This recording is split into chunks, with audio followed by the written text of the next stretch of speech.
ಈ ದಿನ ಜ್ಞಾನ ಸೇತು ಕಾರ್ಯಕ್ರಮದ ಅಡಿಯಲ್ಲಿ ಖಾನ್ ಅಕಾಡೆಮಿಗೆ ಟೀಚರ್ ಅಕೌಂಟ್ ಅನ್ನು ಕ್ರಿಯೇಟ್ ಮಾಡೋದು ಹೇಗೆ, ತರಗತಿಯನ್ನು ಕ್ರಿಯೇಟ್ ಮಾಡೋದು ಹೇಗೆ ಮತ್ತು ಆ ತರಗತಿಗೆ ವಿದ್ಯಾರ್ಥಿಗಳನ್ನು ಸೇರಿಸೋದು ಹೇಗೆ ಅಂತ ತಿಳ್ಕೊಳ್ಳೋಣ. ಇದಕ್ಕೆ ನಾವು ಮೊದಲು ನಮ್ಮ ಬ್ರೌಸರ್ನ ಸೆಲೆಕ್ಟ್ ಮಾಡೋಣ. ಆ ಬ್ರೌಸರ್ನಲ್ಲಿ ಖಾನ್ ಅಕಾಡೆಮಿ ಅಂತ ಹೇಳಿ ಟೈಪ್ ಮಾಡೋಣ. ಟೈಪ್ ಮಾಡಿ ಎಂಟರ್ ಕೊಟ್ಟ ಮೇಲೆ ಈ ರೀತಿ ಬರುತ್ತೆ. ನಾವು ಅದನ್ನು ಮತ್ತೆ ಕ್ಲಿಕ್ ಮಾಡೋಣ. ಕ್ಲಿಕ್ ಮಾಡಾದ್ಮೇಲೆ ಈ ರೀತಿ ವಿಂಡೋ ಬರುತ್ತೆ. ಸ್ಟಾರ್ಟ್ ಇಯರ್ ಅಂತ ಇದೆಯಲ್ಲ ಅದನ್ನ ಕ್ಲಿಕ್ ಮಾಡಿ. ಅದಾದ್ಮೇಲೆ ಟೀಚರ್ಸ್ ಅಂತ ಇದೆಯಲ್ಲ ಅದನ್ನ ಕ್ಲಿಕ್ ಮಾಡಿ.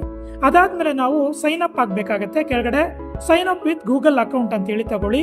ಇಲ್ಲಿ ನಿಮಗೆ ಚಾಲ್ತಿಯಲ್ಲಿ ಇರ್ತಕ್ಕಂತಹ ಒಂದು ಇಮೇಲ್ ಐಡಿ ಹಾಕಿ ಫಸ್ಟ್ ನೇಮ್ ಎಂಟ್ರಿ ಮಾಡಿ, ಲಾಸ್ಟ್ ನೇಮ್ ಎಂಟ್ರಿ ಮಾಡಿ, ಕ್ರಿಯೇಟ್ ಪಾಸ್ವರ್ಡ್ 8ಕ್ಕಿಂತ ಹೆಚ್ಚಿರಬೇಕು ಕ್ಯಾರೆಕ್ಟರ್ಸ್ ಇರೋ ರೀತಿಯಲ್ಲಿ ಒಂದು ಪಾಸ್ವರ್ಡ್ ಅನ್ನು ಕ್ರಿಯೇಟ್ ಮಾಡ್ಕೊಳ್ಳಿ.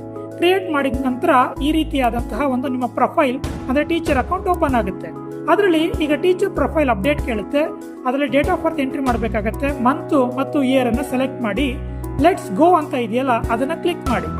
ಅದನ್ನ ಕ್ಲಿಕ್ ಮಾಡಿದ ನಂತರ ಈ ರೀತಿಯಾದಂತಹ ಒಂದು ಪಾಪಪ್ ವಿಂಡೋ ಓಪನ್ ಆಗುತ್ತೆ. ನೋಡಿ, ಇಲ್ಲಿ Khan Academy hi I am Khanmigo ಅಂತ ಹೇಳಿ ಬರುತ್ತೆ. ಇಲ್ಲಿ ನಾವು ನೆಕ್ಸ್ಟ್ ನೆಕ್ಸ್ಟ್ ನೆಕ್ಸ್ಟ್ ಅಂತ ಹೇಳಿ ಕೊಡ್ತಾ ಹೋಗ್ಬೇಕಾಗತ್ತೆ. 5 ಪಾಪಪ್ ವಿಂಡೋಗಳು ಬರುತ್ತೆ. ಆ 5 ಪಾಪಪ್ ವಿಂಡೋಗಳು ಮುಗಿದ ನಂತರ ಲೆಟ್ಸ್ ಗೋ ಅಂತ ಹೇಳಿ ಕ್ಲಿಕ್ ಮಾಡೋಣ. ಈಗ ನೋಡಿ, ಅಲ್ಲಿ ವೆಲ್ಕಮ್ ಶಕುಂತಲಾ ಎಸ್ ಶೆಟ್ಟಿ. ಈಗ ನಾವು ಆಡ್ ಯುವರ್ ಸ್ಕೂಲ್ ಅಂತ ಇದೆ ನೋಡಿ ಕೆಳಗಡೆ, ಅದನ್ನ ನಾವು ಕ್ಲಿಕ್ ಮಾಡಬೇಕಾಗತ್ತೆ. ಅಲ್ಲಿ ಕಂಟ್ರಿ ಇದೆ. ಈಗ ನಾವು ಸ್ಟೇಟ್ ಅನ್ನ ಸೆಲೆಕ್ಟ್ ಮಾಡ್ಕೋಬೇಕು.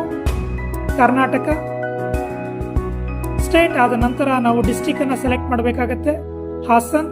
ಅದಾದ ನಂತರ ಬ್ಲಾಕ್ ಅನ್ನ ಸೆಲೆಕ್ಟ್ ಮಾಡಬೇಕಾಗತ್ತೆ. ಅಲ್ಲೂ ಆಮೇಲೆ ನಮ್ಮ ಶಾಲೆಯನ್ನ ಸೆಲೆಕ್ಟ್ ಮಾಡಬೇಕಾಗತ್ತೆ.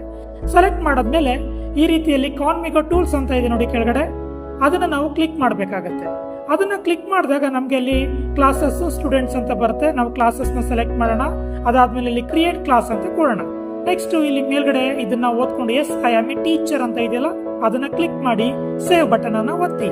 ನಂತರ ಎಂಟರ್ ಯುವರ್ ಕ್ಲಾಸ್ ನೇಮ್ ಅಂತ ಹೇಳಿ ಕೇಳುತ್ತೆ. ಈಗ ಮೊದಲು ನಾವು ಟೀಚರ್ ನೇಮ್ ಅನ್ನು ಹಾಕ್ಬೇಕಾಗತ್ತೆ. Shakuntala, class 10th A, maths subject 2025-26. ಈ ರೀತಿಯಲ್ಲಿ ನಾವು ಕ್ಲಾಸ್ ನೇಮ್ ಅನ್ನ ಎಂಟರ್ ಮಾಡಬೇಕಾಗತ್ತೆ. ಎಂಟರ್ ಮಾಡಿ ನೆಕ್ಸ್ಟ್ ಅಂತ ಕ್ಲಿಕ್ ಮಾಡೋಣ. ಕ್ಲಿಕ್ ಮಾಡಿದ ನಂತರ ಸಿಲೆಬಸ್ ಅನ್ನ ಸೆಲೆಕ್ಟ್ ಮಾಡ್ಕೋಬೇಕಾಗತ್ತೆ. ಈಗ ನಾವು ಹೈಸ್ಕೂಲು ಕರ್ನಾಟಕ ಸಿಲೆಬಸ್ ಅನ್ನ ಟೀಚ್ ಮಾಡ್ತಾ ಇರೋದ್ರಿಂದ ನಾವು ಕೋರ್ 9th ಅಂತ ಹೇಳಿ ಬರುತ್ತೆ ನೋಡಿ. ಮ್ಯಾಥ್ಸ್ ನೋಡಿ KA ಮ್ಯಾಥ್ ಕ್ಲಾಸ್ 10 ಅಂತ ಇದೆ, ಅದನ್ನ ನಾವು ಸೆಲೆಕ್ಟ್ ಮಾಡ್ತಾ ಇದೀವಿ.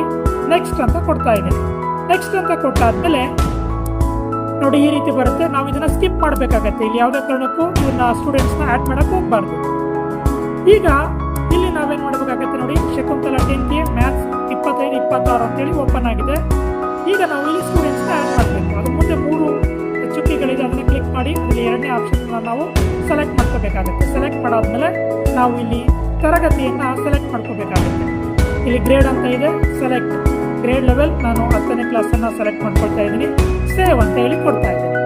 ಈ ಸೇವ್ ಅಂತ ಹೇಳಿ ಕೊಟ್ಟಾದ್ಮೇಲೆ ನೋಡಿ ಅಲ್ಲಿ ಖಾನ್ ಅಕಾಡೆಮಿ ಪಾರ್ಟ್ನರ್ಶಿಪ್ ಕ್ಲಾಸ್ ಅಂತ ಹೇಳಿ ಬ್ಲೂ ಕಲರ್ ನಲ್ಲಿ ಬರುತ್ತೆ.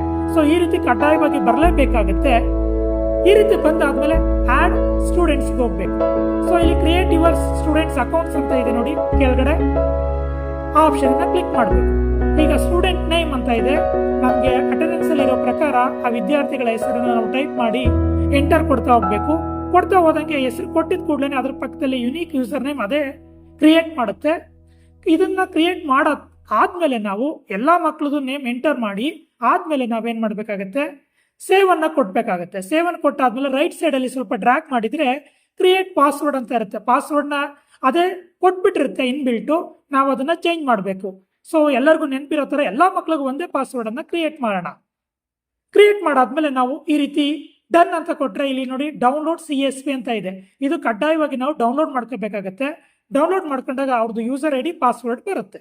ಅದನ್ನ ನಾವು ಕ್ಲಾಸ್ ರೂಮ್ ನಲ್ಲಿ ಅಂಟಿಸ್ಬೇಕಾಗತ್ತೆ ಮತ್ತು ಅದ್ರ ಮುಖಾಂತರ ವಿದ್ಯಾರ್ಥಿಗಳಿಗೆ ನಾವು ಲಾಗಿನ್ ಆಗ್ಲಿಕ್ಕೆ ಹೇಳ್ಬೇಕಾಗತ್ತೆ. ಸೊ ವಿಡಿಯೋನ ನೋಡೋದಕ್ಕೆ ಧನ್ಯವಾದಗಳು ಸ್ನೇಹಿತರೆ.